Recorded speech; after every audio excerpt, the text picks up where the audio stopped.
გამარჯობა, თქვენ უსმენთ და უყურებთ პოდკასტს მემკვიდრეობა. ჩვენი მიზანია ფართო საზოგადოებას უკეთ გავაცნოთ კულტურული მემკვიდრეობის საჭიროებები, ღირებულება და მნიშვნელობა და ასევე ის გამოწვევები, რომელსაც ეს სფერო დღევანდელობაში აწყდება. პოდკასტების ეს სერია შესაძლებელი გახადა ევროპა ნოსტრას, ევროპული მემკვიდრეობის კერის საპილოტო პროგრამამ, რომელიც თანადაფინანსებულია ევროკავშირის მიერ. დღეს არის ჩვენი პოდკასტების მერვე სერია, სადაც სტუმრად მოვიწვიეთ ია თაბაგარი, რომელიც ისაუბრებს ტურიზმისა და კულტურული მემკვიდრეობის სფეროებზე და იმაზე თუ როგორ ავსებენ ისინი ერთმანეთს. გამარჯობა, გალოტა. გამარჯობა.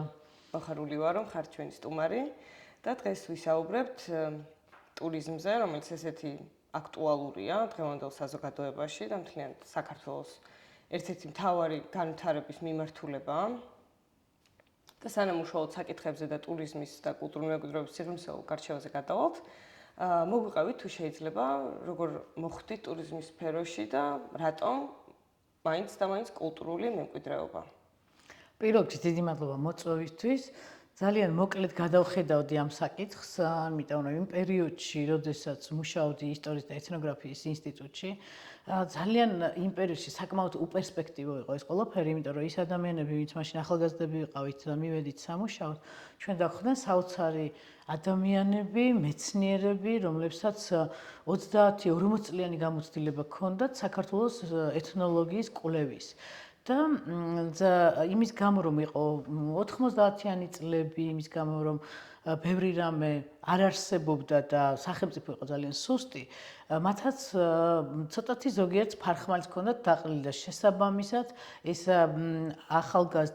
ახალგაზრდების წრე ვეღარ დარჩა იქ, ასე ვთქვათ, რაღაც რამდენიმე წელი ვიყავით, ბევრი რაღაც ვისწავლეთ, ვიმუშავეთ, მაგრამ იმდენად უპერსპექტივო იყო ეს ყველაფერი და შევხვდნენ მეგობრები, რომლებსაც ყავდათ გერმანელი სტუმრები, აინტერესებდათ დავით გარეჯი. ეს იყო ჩვეულებრივად პირად კონტაქტებზე და ურთიერთობებზე აწყობილი პირველი ტურები, რომლებიც გვინდოდა რომ განგვეხორციელებინა და აი როგორ გითხრათ, ესე თითქოს შემთხვევითი იყო. თუმცა მე ქვეყანას საკმაოდ კარგად ვიცნობდი, იმიტომ რომ მამაჩემს ეძახდნენ დიდ მოგზაურს და პატარები რო ვიყავით, მისი მეგობრები, მათი შვილები, ყველანი ერთად ავდიოდით ხოლმე საქართველოს სხვადასხვა კუთხეებში. ეს იყვნენ დაუვიწყარი ადამიანები ჩემთვის. ირაკლი სურგულაძე ეთნოგრაფი, დევი ბერძენიშვილი ისტორიკოსი, ვახუშტი კოტოძიშვილი ფოლკლორისტი და ფაქტიურად თავი მაქვს შემიძლია რომ ზუსტად ამ წრეში გავიზარდე და პრინციპში ლექცია რა არის? ლექცია არის რომ უსმენ და როდესაც ამას უსმენ სახლში, იგივე ქალაქ გარეთ გატარებული დღეების დროს, უშუალოდ ველზე არქეოლოგიის ადგილას, ბავშვს ეს ამახსოვრდება რასაკურველია და მაშინ უკვე ჩადებული არის არა მარტო ინტერესი, არამედ რაღაცა მიმართულება და შეიძლება ითქვას, აი ეს მიუხედავად რომ აღმოსავლეთ ცოდნეობა დავამთავრე უნივერსიტეტში, აი ეთნოგრაფია ყოველთვის ის იყო, რასაც გძნობდი რომ ეს უნდა ყოფილიყო ჩემი პროფესია.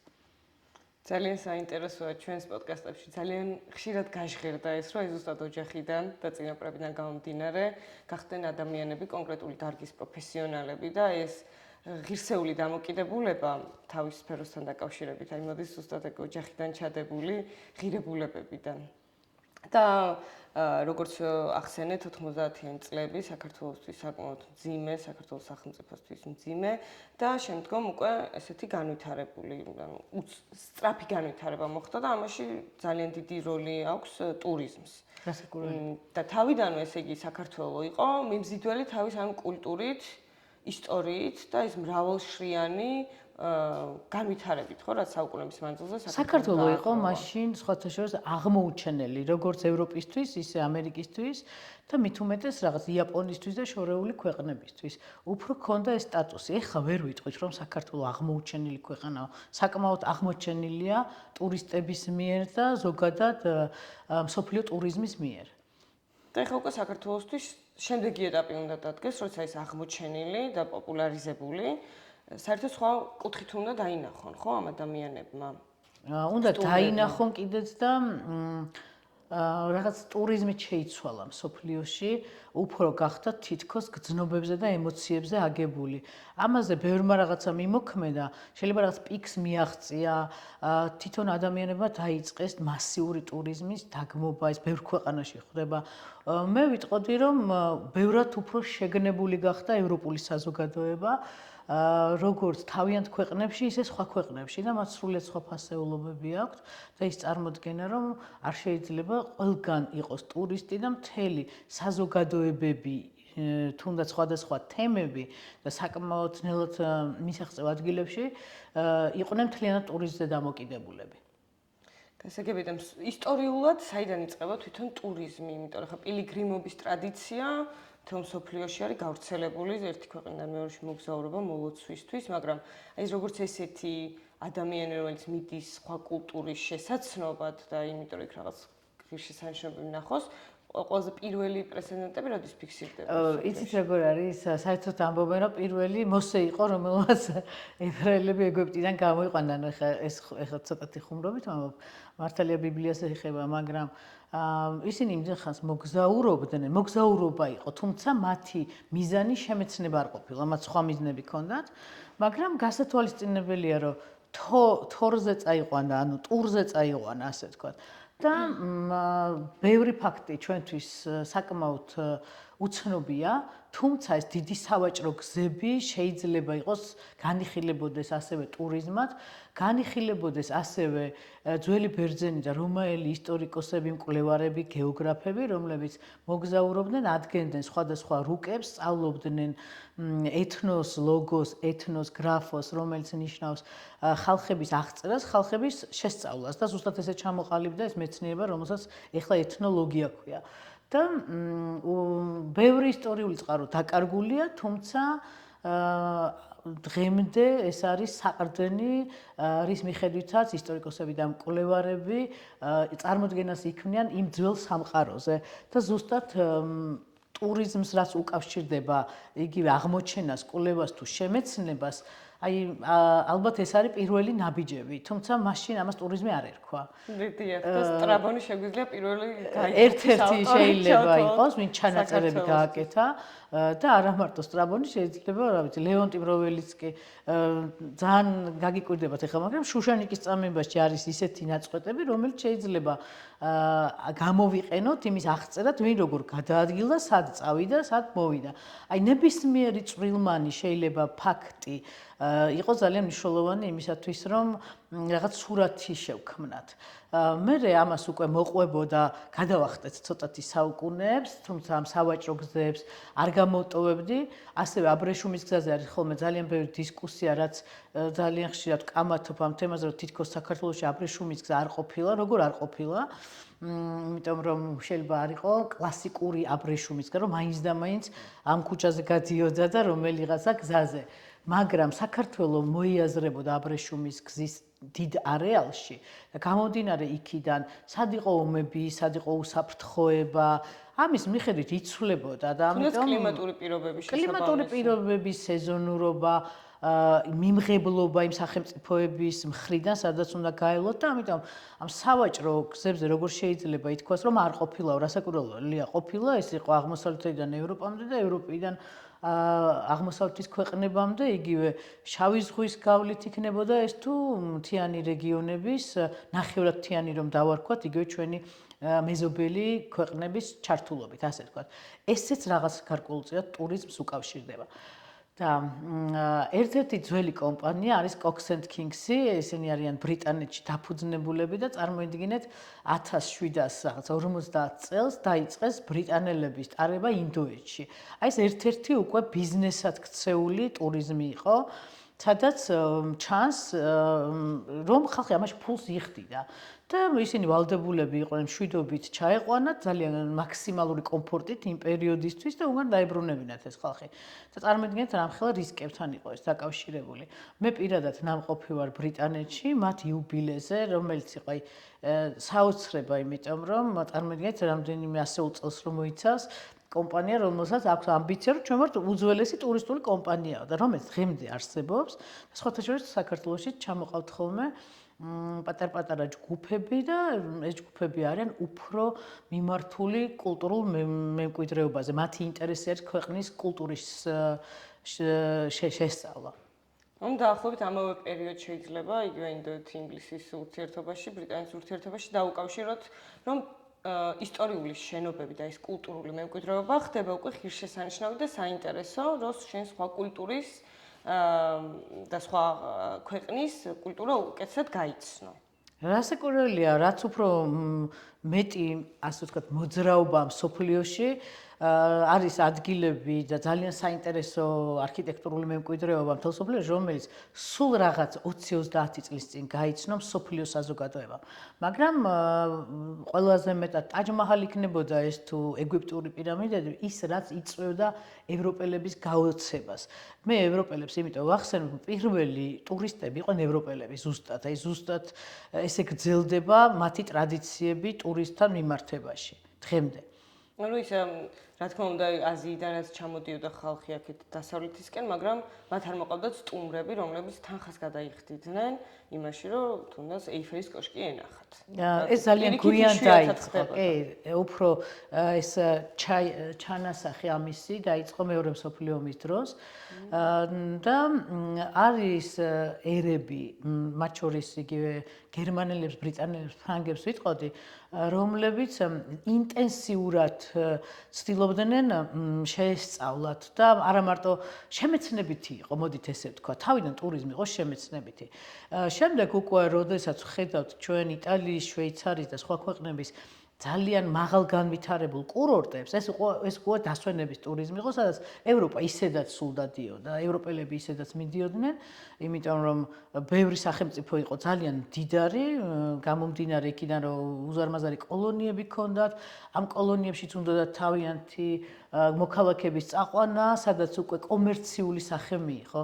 და ამიტომ ამას ბევრი დრო დაჭირდა, სანამ ჩამოყალიბდა ისეთ ფორმად, რომელიც დღეს გვაქვს. დიახ, და ეს კოლონიალიზმი ახსენეთ, რომელიც ძალიან ურთიერთსაწინააღმდეგო აზრებს ბადებს დღევანდელობაშიც. თვითონ იქ პოსტკოლონიურ ქვეყნებში მაცხოვრებელი ადამიანები, რომლებიც ცდილობენ ამ გავლენისგან გათავისუფლდნენ და გაიხსენონ, დაიბრუნონ ის თავიანთი ნამდვილი ავთენტური კულტურა, რომელიც ამ კოლონიალიზმამდე ჰქონდათ. და ალბათ შეიძლება რომ ეს კოლონიალიზმის ჩავთვალოთ ტურიზმის ერთ-ერთ უარყოფით გავლენად. მაგრამ ამავდროულად ტურიზმს თავის დადებითი გავლენებიც აქვს კონკრეტულ სახელმწიფოებზე ან ხალხებზე და თუ შეიძლება რომ ამაზეც ვისაუბროთ. რასაკვირველია, ამას ქვია საპასუხისმგებლო ტურიზმი და საერთოდ ეს სიტყვები იცვლება ხოლმე. იმიტომ რომ ყველაფერი მაინც საბოლოო ჯამში ეკოტურიზმს უკავშირდება.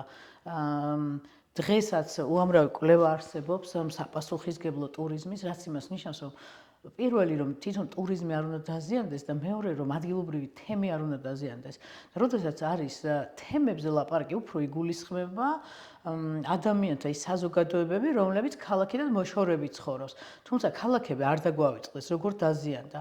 იგივე ბევრი მაგალითია, აგერ ახლა ხანს ბარსელონაში ადგილობრივი მოსახლეობა პროტესტს გამოთქვამდა, იმიტომ რომ მათი ცხოვრება იქცა იმათ რომ მათ აღარ აქვთ ყოველდღიური ის რაღაცა ცხოვრების რაღაც წესი თუ წესჩვეულება, იმიტომ რომ ისინი არიან ტურისტული ჯგუფების ნაწილი, ასე ვთქვათ, შედიან მაღაზიაში თუ ნებისმიერ სხვა ადგილას, გასართობ ადგილას, მუდმივად 4 სეზონის განმავლობაში ისინი არიან ტურისტებთან ერთად.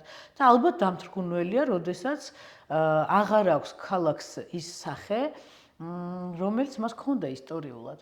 ამის მაგალითი არის ამსტერდამი ასევე, სადაც იფიქრეს იმაზე, რომ არ დაკარგოს ქალაქმა სახე და ეს არ ეხებოდა მხოლოდ ადგილობრივი ადამიანების ცხოვრებას, ეს ეხებოდა ზუსტად თქვენ რაც ახსენეთ იმ არქიტექტურის იერსახის შენარჩუნებას. და 20 წლით აკრძალეს დიდი სასტუმროების მშენებლობა.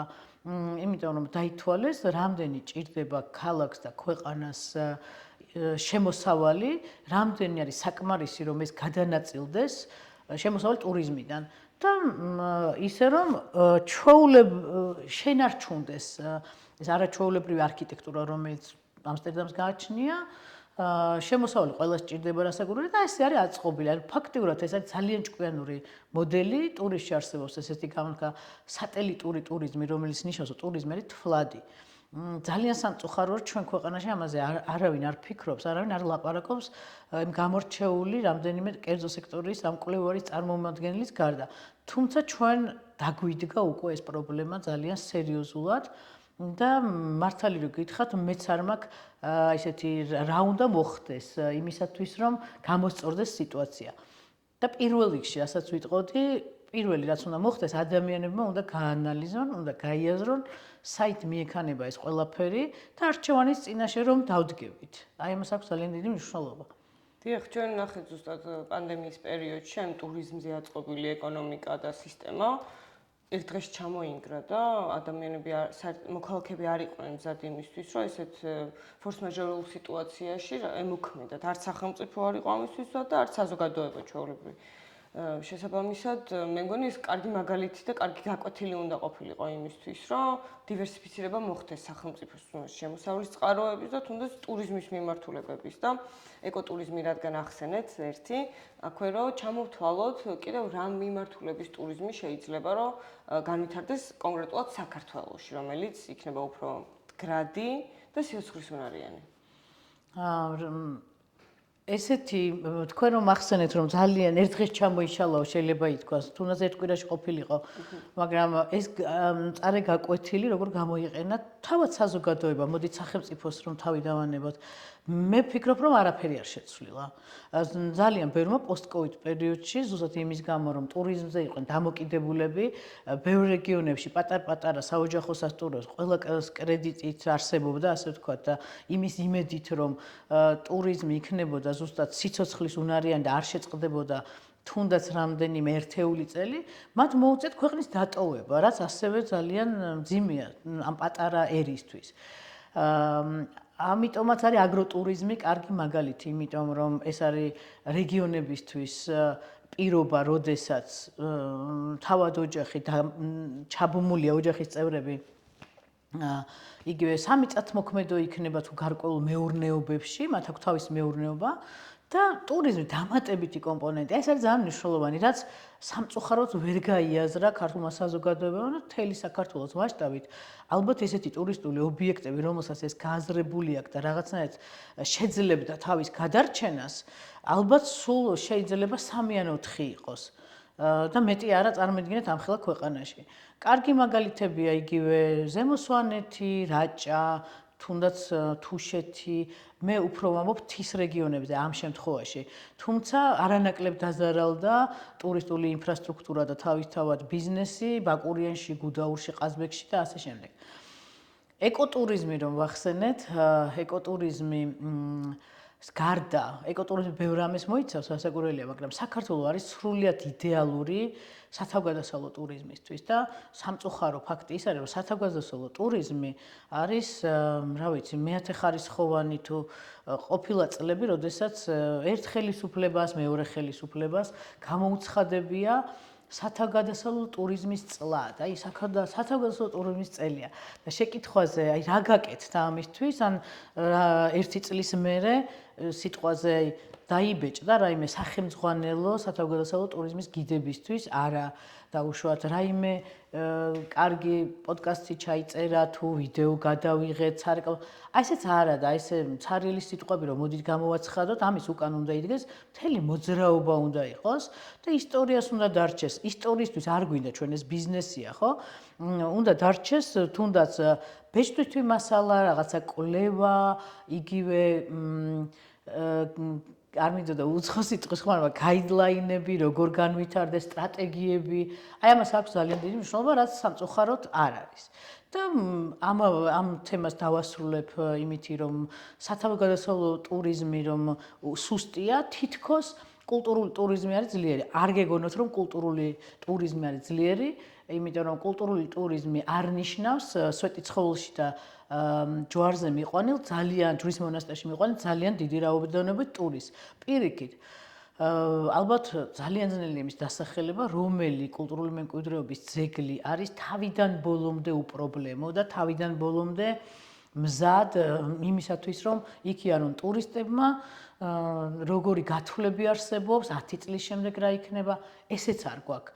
მე არაერთხელ მithქვამს ტელევიზიითაც საჯაროდ, რომ ჩვენ კულტურული ტურიზმი, კულტურა საერთოდ ბოლოს ალბათ მუზეუმებში დაგვრჩება მეთქი და წარმოიდგინეთ ამის უკან ეს არ არის ძალიან ხმამაღალი, ამას ყოველდღე რაღაც პრობლემას ვაწყდებით, იმიტომ რომ საქართველოსთვის ისტორიულად ხუროთმოძღვრული ძეგლები იყო კულტურა. ყოველთვის, აი რაც შემოინახა საქართველოს ისტორიამ, ეს იყო არქეოლოგია, ეს იყო ჩვენი რელიგიური ძეგლები, ოღონდ არა მხოლოდ მართლმადიდებლური, სხვაც და რომ გადავხედოთ ამ ყველაფერს, რა მდგომარეობაა, აღმოჩნდება რომ ძალიან მძიმე მდგომარეობაა ყველგან.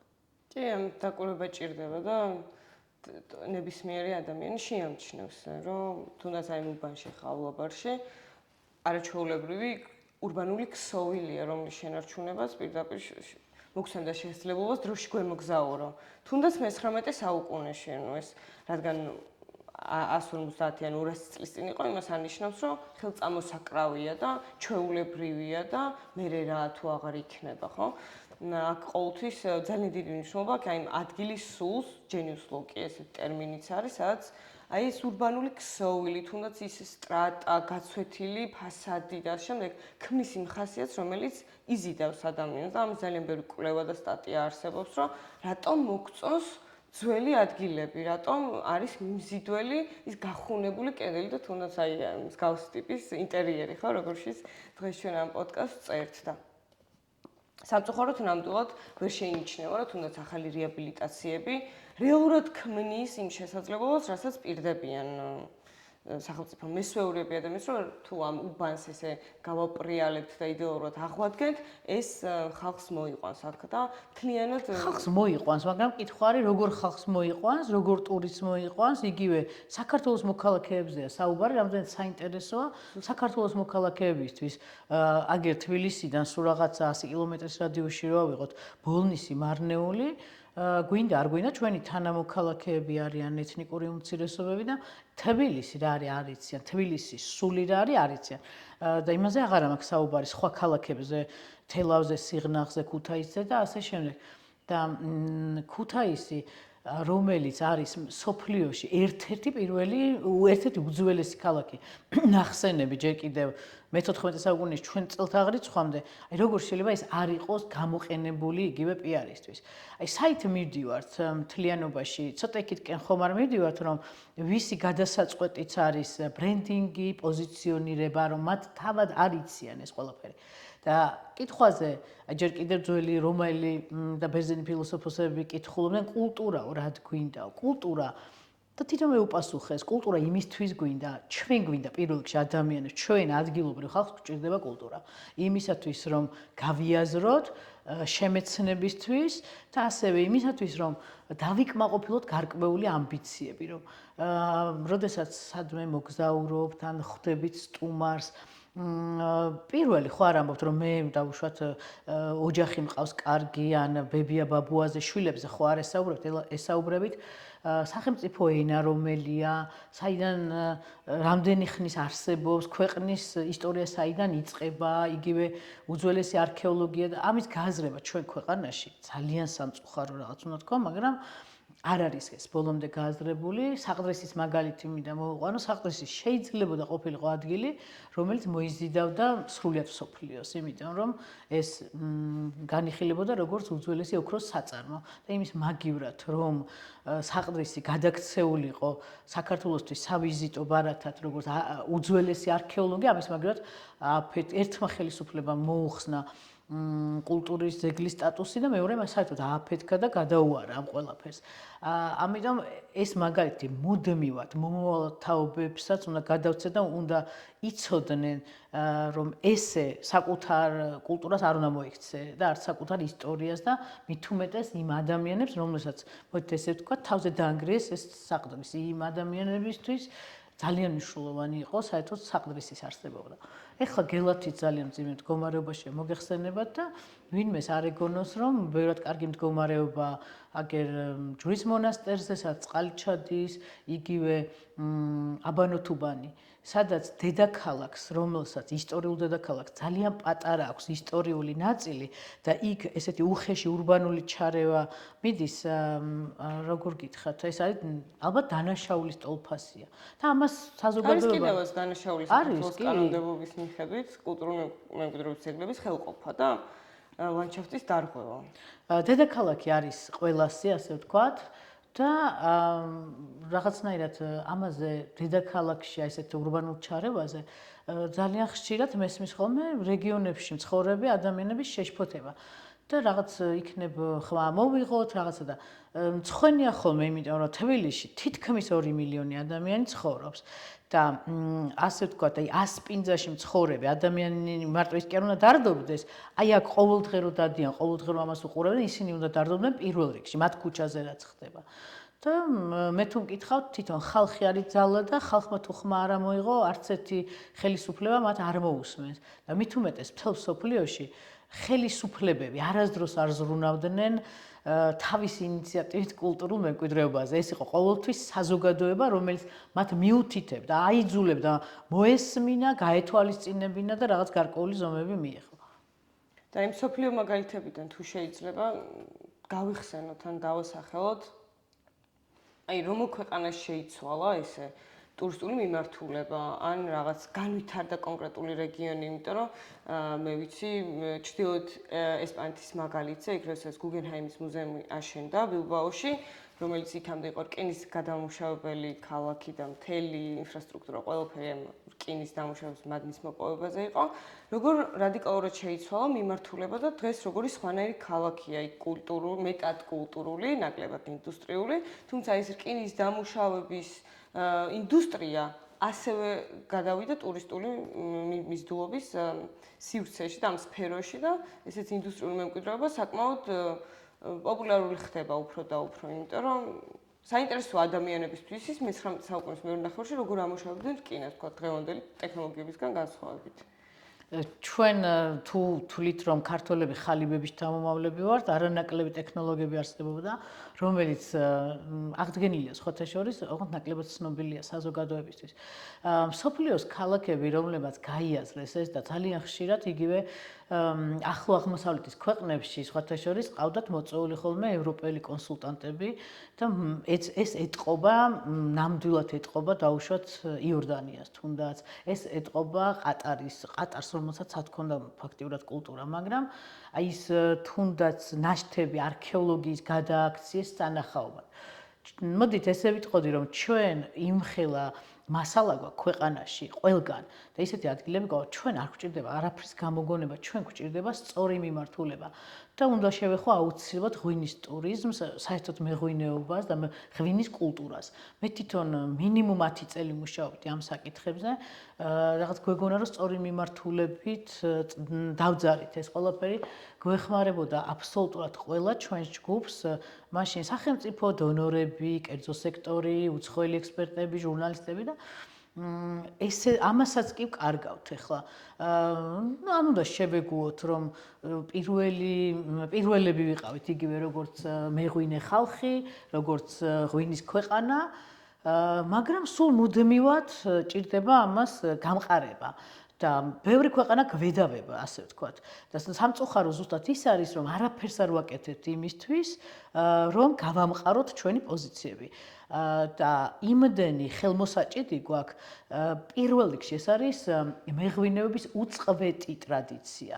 საქართველოში ღვინოს სულ აყენებდნენ, ბევრ ქვეყანაში შეიძლება აყენებდნენ და შეწყდა ეს ირანს სპარსეთი იქნებოდა თუ იგივე ჩვენი მეზობელი სომხეთი თუ აზერბაიჯანის ადგილას ყოფი ისტორიული სხვა სახელმწიფო, მაგრამ დაიკარგა, ხო? და ჩვენთან არ დაიკარგა ზუსტად იმ მეთოდით, ქვევრში, რომელზე უკეთესით ფაქტიურად ამ რეგიონში ადამიანებმა უკეთესი ვერაფერი ვერ გამოიგონეს, ვიდრე ქვევრია და როგორ შეიძლება რომ ეს არ იყოს წინ წამოწეული. ამის გარშემო არის ეთნოლოგიაც, კულტურული მემკვიდრეობაც, თავისთავად ღვინო როგორც სასმელი. უამრავი რაღაცა.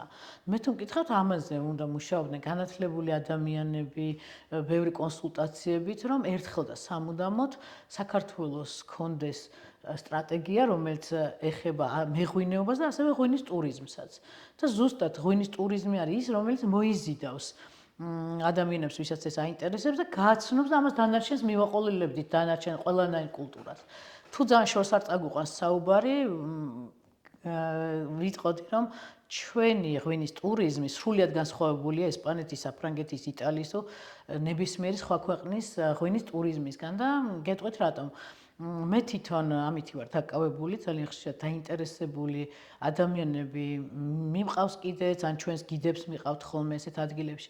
და ეს ყველაფერი იწყება არქეოლოგიით, ეს იწყება იმ უამრავი ჯიშებით, სადაც საცდელი მეურნეობებია. ჩვენ გვაქვს ადგილები, ძირითადად უძველეს წმინდა ადგილებთან, წინაქრისტიანულ პერიოდის, სადაც არის გახვრეტილი ქვევრები. რომლებიც იყო შესაწირავი, იმიტომ რომ იმაზე ძვირფასი არაფერი არ ქონდათ და ოჯახში, როდესაც ვაჟი იბადებოდა, მიქონდათ ამ წმინდა ადგილას და იქ ტოვებდნენ. ჩვენ გვაქვს ორსართულიანი მარნები, ჩვენ გვაქვს ნახევრად ღია მარნები, როგორ გითხრათ, მოხატულობები, უძველესი ვაზის, თუნდაც დიონისეს გამოსახულება და აი როგორ გითხრათ, ეს არ არის თავმოყრილი. მარტო ჩვენთვის ამაზე მუშაობა მართლა ძალიან რთულია. თუმცა ესე ეხლაც არსებობს და ჩვენ გვჭირდება ზუსტად ისეთი ვიზიტორები და ისეთი ტურისტები, რომლებსაც ეს დაინტერესებთ სიღრმისეულად. ამასაც ძალიან დიდი მნიშვნელობა აქვს. და დააფასებენ ასევე. რასაკურველია დააფასებენ. რაღაც ცოტა პესიმისტური გამომივიდა ეხლა რაზე საუბარი, როგორი იყო ტურიზმი და ასე შემდეგ. ტურიზმმა კარგი ის მოუტანა საქართველოს, რომ ფოლკლორი აღდგა. მოდით ეს დავაკავშიროთ რაღაცნაირად. პირველად მამამ წამიყვანა ხევსურეთში და ვიყავით 11 წლის და ძალიან ცოტა ოჯახი ცხოვრობდა. მოგეხსენებათ ხევსურეთს რომ დაატყდა თავს ეს რუსეთი იმპერიის რისხვა, თითქოს აღარ დასრულდა არასდროს და ძალიან დაზარალდა ეს მხარე. ვერც ერთ საქართველოს კუთხეს, ვერ შევადარებდი ახლა ძალიან სოციალური მესხეთ ჯავახეთს თუ არ ავიღებთ. საუილი დაარღვიეს და აი საოცარი კუთხე. რაზეც იდგა და სრულიად განსხვავებული კულტურით სხვათა შორის, რომელიც მის სამეზობლო კუთხეებს ესეთი არ ქონია. არ ქონიათ არც ესეთი სამოსელი, არ ქონიათ ესეთი დამუშავების ტექნიკა, იგივე ფარდაგი, მედიცინა თუ რომელი ერთი დავასახელოთ, არქიტექტურა. და რაღაც თითქოს ამას მიზან მიმართულად ებრძოდა რუსეთის იმპერია. და შედეგებს ეხლაც კი წარმოიდგინეთ თითქოს ეს არსად არ გამქრალა, იცლება და იცლება. მოკეთ, ჩემი პირველი შთაბეჭდილება მაშინდელი იყო ესეთი, რომ იყო ძალიან ცოტა ოჯახები და ჩემი მშობლების მეგობრები, უნივერსიტეტის ლექტორები იყვნენ თუ როგორც ვახსენე ზოგი ისტორიკოსები, ჩვენც ხო გვესმოდა, რომ სულ swamდნენ კითხვებს. რომ სად არის ხალხი, რომელიც ფანდურზე უკრავდა, სად არიან მოლექსები, კონკრეტულად ეს ხალხი სად გაქრაოდა, არ იგრძნობოდა. და მახსოვს ესეთი პასუხი, რა ხალხს არ ემღერება უბრალოდ.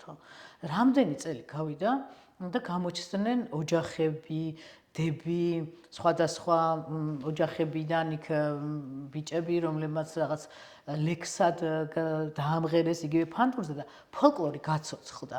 და ეს ფოლკლორი პირველ რიგში რასაკურველია ჩვენთვის არის, ქართველებისთვის, მაგრამ მეორე ეს ტურიზმმა ხელი შეუწყო, მოთხოვნა გაჩნდა ამაზე, რომ იმისათვის რომ დავუშვათ, გავაკეთოთ ხევსურული საღამო. აი როგორ უნდა გავაკეთოთ ხევსურული საღამო, თუ იქ არ იქნება ადგილობრივი კერძი, იქ არ იქნებიან ადგილობრივი ადამიანები და იქ არ იქნება ადგილობრივი ფოლკლორი. სიმღერა, ცეკვა, თამაში. ტურიზმი ესეთ რაღაცებს ძალიან აცოცხლებს და მე ეხლა უბრალოდ ხევსურეთის მაგალითი მოვიყავ, იმიტომ რომ ძალიან მიყვარს ეს კუთხე და განვიცდი ხოლმე თუ რაღაცა ისე არ არის იქ. ეხლა ვფიქრობ, რომ მხოლოდ იმ ერთეულ ადამიანებზე დგას ხევსურეთი და მათზეა დამოკიდებული, ახალგაზრდობაზეა დამოკიდებული საიტწავო ეს ყველაფერი.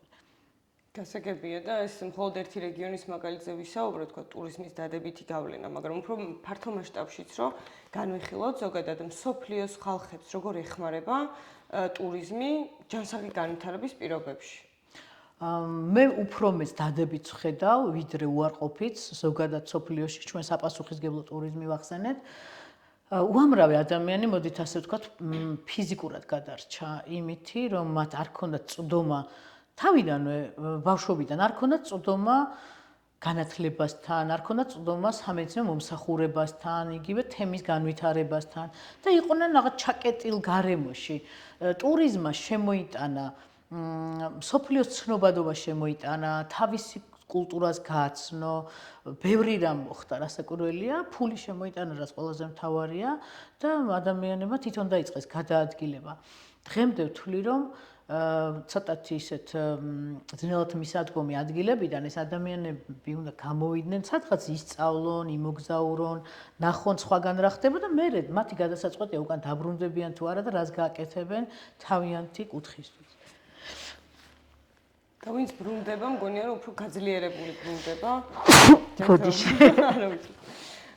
უფრო გაძლიერებული ბრუნდება და უფრო თავდაჯერებული იმაში, რომ ნამდვილად უნდა იმას უკვე ცნობიერი გადაწყვეტილება, რომ თავის რეგიონში თუნდაც მაღალმთიანეთში და რთული კლიმატური პირობები სადაც არის, იქ ნამდვილად უნდა ყოფნა, ნამდვილად ღირებულია მისთვის და როდესაც აი ეს ბევრი სოფლიოს რამდენიმე კულტურა შეეჩეხება, გაიცნობს, მე მიხვდება ღირებული რა არის. მეც პირადად საქართველოს სილამაზე ევროპული ქვეყნებისში მოგზაურობის მერე ვიგრძენი, რომ რატომ არის ესეთი განსხვავებული, ხო, ის ქართული ურთიერთობები. სხვა ქვეყნის ქორწილში რო ვიყავი, იქ მივხვდი ქართული ქორწილი მართლა რამდენად სავსეა, ჟრიამული, ბევრი მაგალითი არსებობს, მაგრამ არსობრივად რამდენად სავსეა. და რამდენად მნიშვნელოვანია რა ყველასთვის. თვითონ რა ვიცი, ნათესაური ჯგუფებისთვის თუ უბნისთვის და ქალაქისთვისაც. ეხლა როგორც თქვენ, მეც ასევე ძველუბანში დავიბადე და გავიზარდე და როგორ უხდებოდა თბილის ეს პატარა ეთნიკური ჯგუფები, მათი ჟრიამული თქვა თუ სიმღერები, მე თუ მგეხა ტურიზმი უნდა იყოს მრავალფეროვანი. მაგრამ ეს მრავალფეროვნება არ უნდა დავიდეს იქამდე, რომ იაფიან ტურიზმამდე არ უნდა დავიდეს. საქართველოს ჭირდება აუცილებლად მაღალ განვითარებული ტურისტი და ძალიან მარტივად ახსნია მათ. ეს არიან ადამიანები, რომლებსაც აქვთ განათლება, მათ აქვთ ინტერესი, მათ აქვთ ფული. და ისინი როდესაც ჩამოდიან, თვითონ ეს მომხმარებელი ზრდის იმ ადამიანებს, რომლებიც ახორციელებენ ნებისმიერ მომსახურებას. მომსახურება შეიძლება იყოს ლექცია და კულტუროლოგს თხოვოთ, რომ ჩაუტაროს ლექცია, იგივე ყოფილ პრეზიდენტს რომელიმეს თხოვოთ, რომ პოლიტიკაზე ესაუბროს და ასე შემდეგ. ამის მოთხოვნა უნდა არსებობდეს. და სამწუხაროდ ჩემთვის ახლა ის არის, რომ ტურიზმი იცვლება და ეს ინტერესები თითქოს ქრება.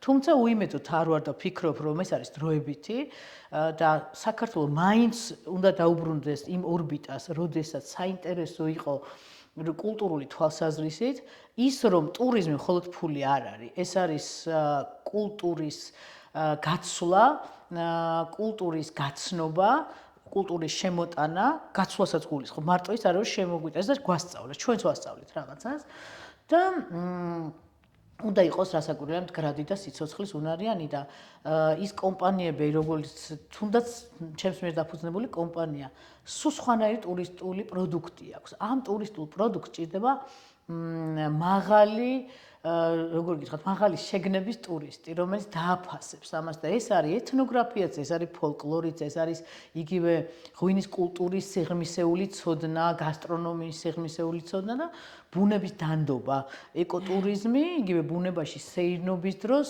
გამორიცხული რომ არის იქ რაიმე ნარჩენების დატოვება.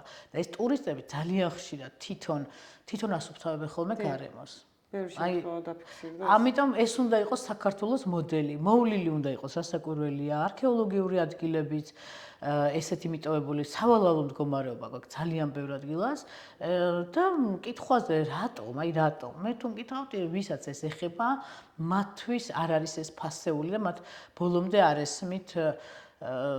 არ ესმით კულტურის ფასი. დიახ, მეც არმაზის ციხეზე რო ვიყავი აქვეთ თბილისთან არის, ხო? და ის არქეოლოგიური პარკი ვნახე, მე ვარ მცოდნოდა იქ რატომ მივდიოდი და რისი ნახვა შემეძლო, ვერ მივხვდებოდი იქ რა ხდება.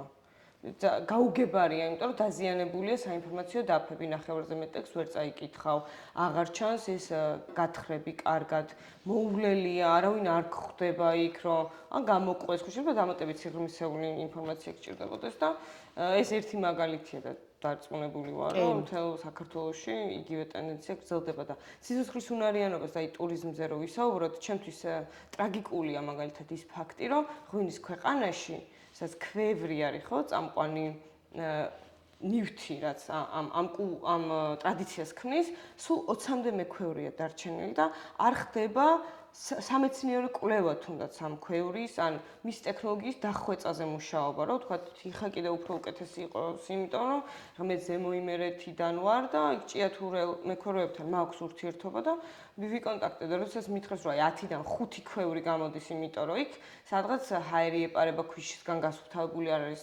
ხო ხტები და ძალიან დიდ წაგებაზე მიდის, ხო, თვითონ ეს მეწარმეს და თქვენ ესა უკაცრად შეგაწყვეტნეთ. და თქვენ ამბობთ, რომ აი ქვევრზე არ არის რაღაცა ტენდენციური არ არის. და ღვინის მუზეუმი რომ არ გვაქვს ქვეყანაში, ქვეყანას რომელსაც პრეტენზიები აქვს იმაზე, რომ უძველეს ქვეყანაა და საუკეთესო ღვინოებს აწარმოებს, ამაზე რას ფიქრობთ? ეს არ არის ძალიან დამაზიანებელი. ნუ აქ-აი გაფანტულია. ნუ გაბნეული მარნები, თქვა თავაზობს ამას. რა თქმა უნდა, ნუ ეს უბრალოდ წარმოებაზე, იმიტომ რომ მუზეუმი ცალკე მდგომი ინსტიტუცია, ესე ვთქვა და ეს ქვევრის წარმოება პირდაპირ ტრადიციულ რეწვასთან და ცოდნასთან არის ხო დაკავშირებული, იმიტომ რომ ის მექვევრი თვითონ მოიპოვებს ამ თიხას, თვითონ ჭრის, მოაქვს სახელოსნოში და მოპოვების უფლება აქვს? არ აქვს. უნდა კონდეს. უნდა კონდეს ლიცენზია, მაგრამ ამაზე არავინ არ ფიქრობს, არ არის ეს დახვეწილი. ერთშვენია დღეს შეუძლია სახელმწიფოზე აუკრძალოს ის მოპოვება და აი მან დამთავრდება ალბათ ზუსტად იმიტომ რომ ეს არის ისეთი ცოდნა, რომელიც გადაეცემა თაობიდან თაობას. ეს არ არის ისეთი, რომელიც ხოლმე წიგნებიდან შეიძლება ვინმე მისწავლოს. და ისეთი ტრადიციული რეწვა ძალიან თუნდაც ხის დამუშავებაზეც. იგივე იმერეთში, ახლა მე რაც ვიცი ადგილობრივი დურგლებისგან ძალიან გართულდა მასალის შოვნა, იმიტომ რომ საწნახელს ვერ გააკეთებს, იმიტომ რომ დიდი ხნის მოჭრაში. ეს ვეგან მოჭრის და ესე იგი ვართ ეს ვიღაცის ჩვენც არ ვართ ხო მე და თქვენ იმის მომხრე რომ მოდით მოჭრათ, მოდით ყველაფერი, მაგრამ ეს ყველაფერი შეიძლება იყოს რეგულაციების ფარგლებში, დაშვების ნორმებით, რასაკურველია, ისე რომ არ გაქრეს ეს ხელობა და იგივე ტრადიცია. ნუ ხე განახლებად მასალად ითვლება დღეს მსოფლიოში და მისი მისი კონტროლირებადი დამუშავება და მიღება შეიძლება უფრო დადებითი იყოს. დღეს ხესთან დაკავშირებით ძალიან რთული სიტუაციაა საქართველოში, იმიტომ რომ უმეტესად ექსპორტზე გადის ქართული ხე-ტყის მასალა და დიდად მოქალაქეები ვერ სარგებლობენ ამითი, უფრო სხვა კომპანიები, რომლებიც ლიცენზიას მოიპოვებენ ან პირდაპირ ყიდულობენ ეს სატყეო სააგენტოდან და საქმიანი ეზოებიდან, თუმცა ეხლა ამ თემას არ შევეხოთ. მე მინდოდა უბრალოდ ხაზი გამესვა იმაზე, რომ აი ტურიზმისთვის არ მხოლოდ სერვისის შეთავაზება შეიძლება იყოს სიცოცხლის უნარიანობის გამსაზღვრებელი, არამედ იმ ტრადიციული რეწვის გამოყენება დღევანდელობაში, თუნდაც ხევსურეთზე რო ვილაპარაკეთ, იქ ისევ მატყლის დამუშავების სახელოსნოები რომ განვითარდეს, ფარდაგის კეთების სახელოსნოები რომ განვითარდეს და ამასთან დაკავშირებით ზოგადად მოსახლეობაშიც რო ამაღლდეს ცნობიერება, იმიტომ რომ რა თქმა უნდა თურქული ბაზარი და ჩინური ბაზარი შალის წარმოების ძალიან დიდი კონკურენტები არიან და არ უღირთ თუნდაც ქსოვილ ადამიანებს რომ დიდი რესურსი ჩადონ იმაში რომ ძაფი გააკეთო ხო მატყლისგან და ურჩევნიათ რომ პირდაპირ იყიდონ მოქსოვონ და ხო ვინ გაარჩევს იმას ხესურულია თუ თურქული. აი თუშეთში ძალიან ბერძოლ მინახავს სადღაც თაზე რაღაც თეთრად რაღაცა ზაფხულში თეთრად რაღაც იდო და რო კითხობდი რა არის მეთქი მატყლია. იმდენად არ უღირთ როგორ გითხრათ ჩამოტანა რომ ცხვარს უკრეჭენ იქვე ტოვებენ ამას რომელიც არის ძალიან ძვირადღირებული ბუნებრივი რესურსი ასე ვთქვათ. ხევსურეთში ვერ წარმომიდგენია თქვენ რას თქვით ეხლა ეს გაკეთე ხალხი აღარ ცხოვრობს ეს არის ყველაზე მძიმე როგორ გითხრათ აი მძიმე სურათი და შედეგი თორემ იმის აღდგენა იგივე უფუნქციოდ რო დგას შატილი შეიძლება შატილისნაირი მარგალიტი თუ განძი ქვეყანას კონდეს და ეს არის რომ დადიხართ შატილის ქუჩებში ერთი დიდი სევდა, მე თუ მკითხავთ, მე სევდას მგვრის, იმიტომ რომ ეს ყველაფერი არის მიძინებული რაღაცნაირად და ძალიან კარგი კონცეფციები შეიძლება შეიქმნას, ანუ ფუნქცია იყოს შატილმა, არც თუ ისე რთულად იგივე თუ არსებობენ შთამომავლები, როგორ ვიღაცები ხო ამბობენ, ჩემი კოშკი არის საფუძველზე, არას გააკეთებ და ოღონდ ამას უნდა დაეხმაროს აუცილებლად სახელმწიფო, ეს ხალხი თავის თამას ვერ გააკეთებს. კონსერვაცია უნდა მოხდეს და რაღაც ახალი სიცოცხლე უნდა დაინერგოს. შეუძლებელი ამაში არაფერი არ არის, ამის მაგალითები ჩვენ ბევრი გვაქვს სხვადასხვა ქვეყნებში. იტალია არის იდეალური, ასევე საფრანგეთიც, სადაც ციხესიმაგრე, რომელიც ნიშნავს შატოს და ჩვენთან უცებ გადმოიღეს და გონიათ რომ შატო მარანია, შატო მარანი კი არ არის, იქაურმა ციხესიმაგრეებმა მიიღო მარნის ფუნქცია და იმიტომ დაარქვეს. აქაც შეიძლება, სადაც ღვინის რეგიონები არსებობს, ფუნქციები რომ ექნება კულტურულ მემკვიდრეობას, ოღონდ პასუხისგებლობის ფარგლებში, ეს აუცილებლად გადაარჩენს ამ ადგილებს. სხვანაირად იშლება ეს ყველაფერი და ყოველ წელს, როდესაც გაზაფხული მოდის, ხო არის ყველა საყვარელი კოშკი თუ რაღაც ციხესიმაგრეობა, გულის ფანცქალით უყურებ ხოლმე, რომ აი როგორ გაუძლებს თუ ვერ გაუძლებს. გაუძლო ნეტა ზამთარს და ეს ხო თუ ყურადღება არ მიექცა, ეს ხო დეგრადაციისკენ მიდის ეს ყველაფერი. და აი ეს ყველა პირველ რიგში ისევ ადამიანებზეა დამოკიდებული და მათ შეგნებაზე, იგივე ადგილობრივების, რომ შვიდად არ უყურონ ამ ყველაფერს. მათაც შეუძლიათ მოითხოვონ, რა ვიცი, პროტესტი გამოთქვან, თავისი წვლილი შესთავაზონ, თუნდაც დახმარება. და როგორც თქვენ გაქვთ ძალიან იშვიათი პროფესია, სხვათა შორის, აი ეს პროფესიები ჭირდება საქართველოს, ძალიან ბევრი პროფესია ჭირდება, რომელიც იქნებოდა იგივე ძველი კრამიტის აღდგენის, დამუშავების თუ რაღაც ტექნოლოგიების საფუძველზე რომ გაყვეს ამას, აბა როგორ აღვადგინოთ რაღაცები, თუ დაკარგულია პროფესია, მასალა და ასე შემდეგ. აბსოლუტურად გეთანხმებით, ანუ ისევ მივედით იმ მდგომარეობამდე, რომ სანამ ადამიანები ადგილობრივი თემი არ აიღებს თავის თავზე პასუხისმგებლობას, რომ მინიმუმ გააჟღეროს მათი საჭიროებები და ამას ალბათ თავისი მოხერხება და რაღაც უნარები ჭირდება, იმიტომ რომ დარწმუნებული ვარ, მათი გულის ტკივილი ძალიან დიდია. უბრალოდ ისინი ამ გულის ტკივილს, ბრას და სხვა ემოციებს, ხო, რაც ალბათ წარმოიშვება, როცა ხედავ შენი წინაპრების მემკვიდრეობა როგორ ნადგურდება, თავი მოუყარონ და რაღაც ეფექტურ გზაზე დააყენონ იმისთვის, რომ შედეგი გამოიღოს საზოგადოებისთვის კეთილდღეობის მომტანი. ამაზე მუშაობა, ანუ ისე თქვათ არასამთავრობო ორგანიზაციების მოვალეობა თუ პირადად ინდივიდუალმა ადამიანებმა შეიძლება აიღონ ამის ინიციატივა. მე ვფიქრობ პირველ რიგში ეს არის განათლება და შეგნება. ეს ადამიანები თავად უნდა იყვნენ აი მორალურად ძლიერები და აი რასაც მე წელიწადში რა ვიცი როგორ გითხრათ რამდენ ადგილას მოგზაურობ სხვადასხვა პროექტებში ვარ ჩართული და რაც ძალიან როგორ გითხრათ გულის დამწყვეტი არის ჩემთვის რომ უიმედობა რას ამ ადამიანს მაინც არ აქვს აი ყველაფერი მაქედან იწყება მაინც არაფერი არ გამოვა სრულად უიმედოთ არიან არავის იმედი არ აქვს და ძალიან ხშირად აღნიშნავენ რომ ადგილობრივი ხელისუფლებები ფიქრობენ უახლოეს 1 და 2 წლიან პროექტებზე მუდმივად და ის რომ რაღაც გრძელვადიანად თელმა ერმა მე მგონი რაღაც გრძელვადიან პროექტებზე უნდა ვიფიქროთ რომელიც არის 10 წლიანი 20 წლიანი და 30 წლიანი მე მაგალითად აუცილებლად გავაჟღერებდი იმას რომ საქართველოს უნდა გქონდეს ტურიზმის 20 წლიანი ან 30 წლიანი სტრატეგია და საით მივდივარ და რა იქნება 20 წლის მერე ამას მნიშვნელობა არ აქვს ვინ მოესწრება და ვინ არ მოესწრება მაგრამ კულტურას გადაარჩენს, კულტურულ მემკვიდრეობას გადაარჩენს, ზუსტად იმ ტრადიციებსაც და ეს ფოლკლორიც გახდება ძალიან აქტუალური და მოთხოვნადი. როგორც კი ხდება ეს მოთხოვნადი, ყველამ ვიცით ხომ, რეგიონი არ არის მგონი საქართველოში, რომელსაც ადგილობრივი ანსამბლი არ ყავდეს. და იგივე 30 წლის წინ ჩვენ არ ყავდა ჩვეულებრივი მოქალაქეები, რომელსაც შეეძლო თუნდაც ცეკვის ილეთები ცოდნოდა. არ ყავდა და ეხლა იცის თითქმის ყველამ და რაღაცამ ხომ გამოიწვია ეს რაღაც აფეთქება მოხდა შეიძლება ითქვას. თქვენ ახსენეთ იგივე ქართული ქორწილები და ჟრიამული არისო. და მე თუ მკითხავთ, თითქმის ყველას ეკავს ხოლმე. ყველას შეუძლია, ყველა შეიძლება არც ეკავს, მაგრამ შეუძლია. და რომ შევადაროთ, ესე არ იყო. იგივე იყო რეგიონები, სადაც ფოლკლორი იყო გამქრალი, მაგრამ მაინც რაღაცა პატარა აფეთქება მოხდა და მაინც მოახერხეს გარკვეულმა ინდივიდებმა ამის უკან დაბრუნება. დიახ, და თქვენ ახლა როგორც კულტურული ტურიზმის ანალიტიკოსი და ასევე თქვენ კერძო საქმიანობას, კერძო ბიზნესს ამას ემსახურება, რომ საქართველოს ტურიზმი განვითარდეს ამ მიმართულებით, რაც კეთილდღეობის მომტანი იქნება, დღევანდელ სიტუაციას და პირადად თქვენი საქმიანობის მომავალს, როგორ აფასებთ, რა არის თქვენი გეგმები და ეს იმედი გაქვთ. კარგით, გეტყვით ეხლავე, მე ვიტყოდი რომ ეხლა არის ძალიან კრიტიკული პერიოდი, როგორც ქვეყნისთვის, ისე ტურიზმისთვის, ქართული ტურიზმისთვის.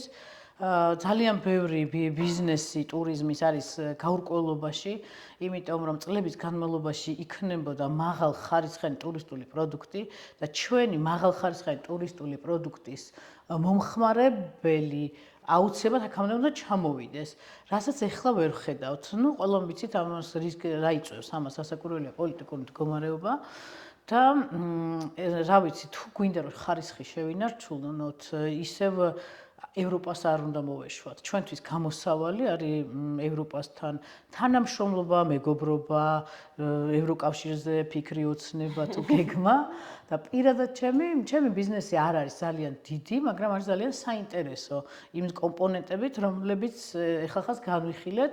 სხვათა შორის აუცილებლად ნავახსენო, რომ მოიცავს ასევე ბუნების ძეგლებს და საცხენოსნო ტურიზმსაც, მათ შორის თუ დრო დაგვჭა ამაზე ორ სიტყვასაც ვიტყვი და მე ფიქრობ, რომ იმ არაჩვეულებრივი გუნდით ვისთან ერთადაც ვმუშაობ, ჩვენ არ მოვეშვებით ისევ ევროპას, იმიტომ რომ ბევრი ვიფიქრეთ ბოლო თვეების განმავლობაში, მხოლოდ ეს ამას ვფიქრობთ, რომ ეს არის წარმატების მაგალითი ტურიზმისთვის და მომავალი. თუმცა მრავალფეროვანი უნდა იყოს, არავის არ ვაკნინებთ, მაგრამ საქართველოს საინტერესო არის ზუსტად ევროპელებისთვის და დასავლეთისთვის.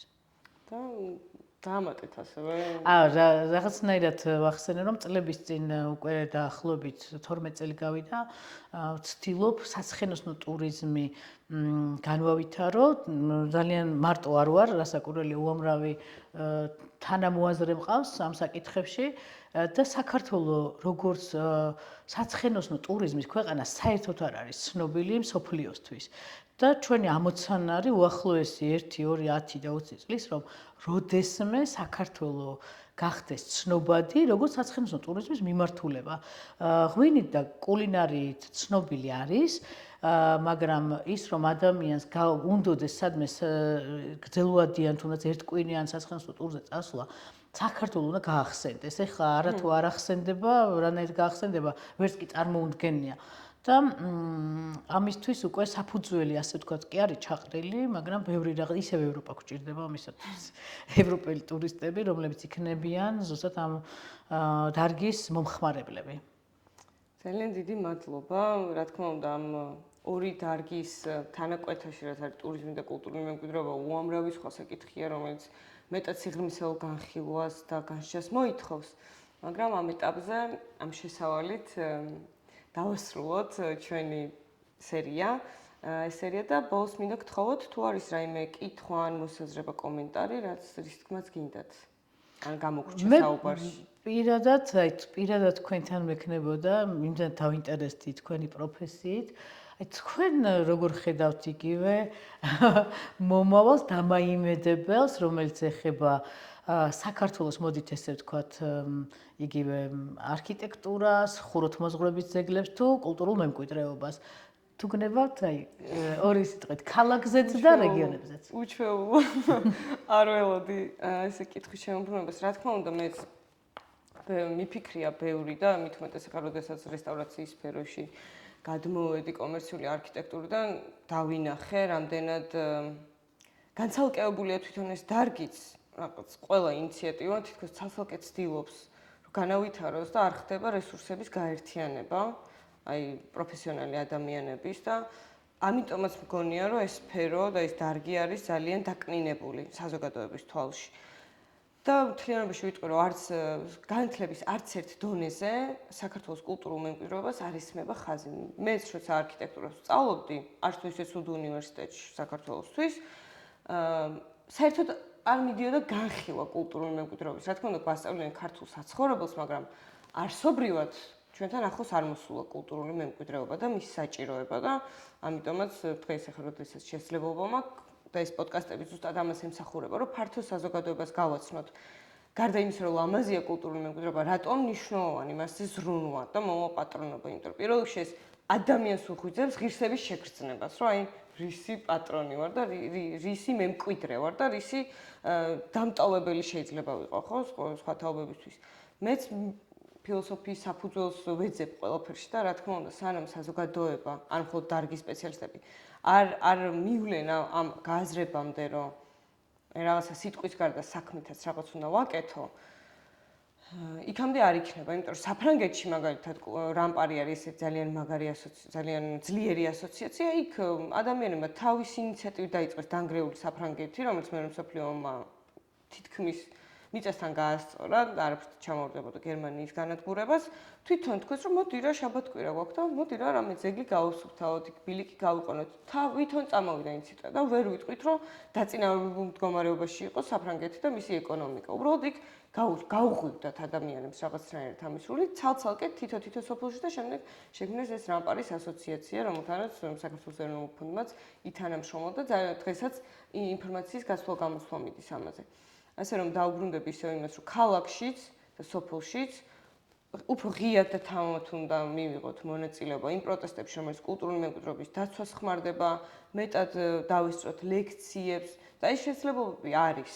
და ასე თუ ისე აი გიორგი ჩუბინაშვილის ხელოვნების კვლევის ინსტიტუტიც თავაზობს ეს ფართო საზოგადოებას ჩვენს რაღაცებს ვცდილობთ რომ შევთავაზოთ და იგივე როგორც არის ეროვნული მუზეუმი მაინც ვცდილობს რომ რაღაც იქ დარჩენილი პროფესიონალები შესთავაზონ შესაძლებლობა ადამიანს რომ გაგვახსენდეს რა სიმდიდრის პატრონები ვართ. სოფელს რაც შეეხება, სანამ იქ აი ადამიანები არ გაცდებიან პირველადი საჭიროებების დაკმაყოფილების რაღაც სირთულეებს, იქამდე აზრიც არ აქვს რა ცნობიერების ამაღლებაზე საუბარს. მე მგონია ვიცხოვრე სოფელში და ძალიან კარგად ვიცი სად არის ხალხი გაჭედილი და რა მხოლოდ სირთულეა. მადლობა კითხვისთვის.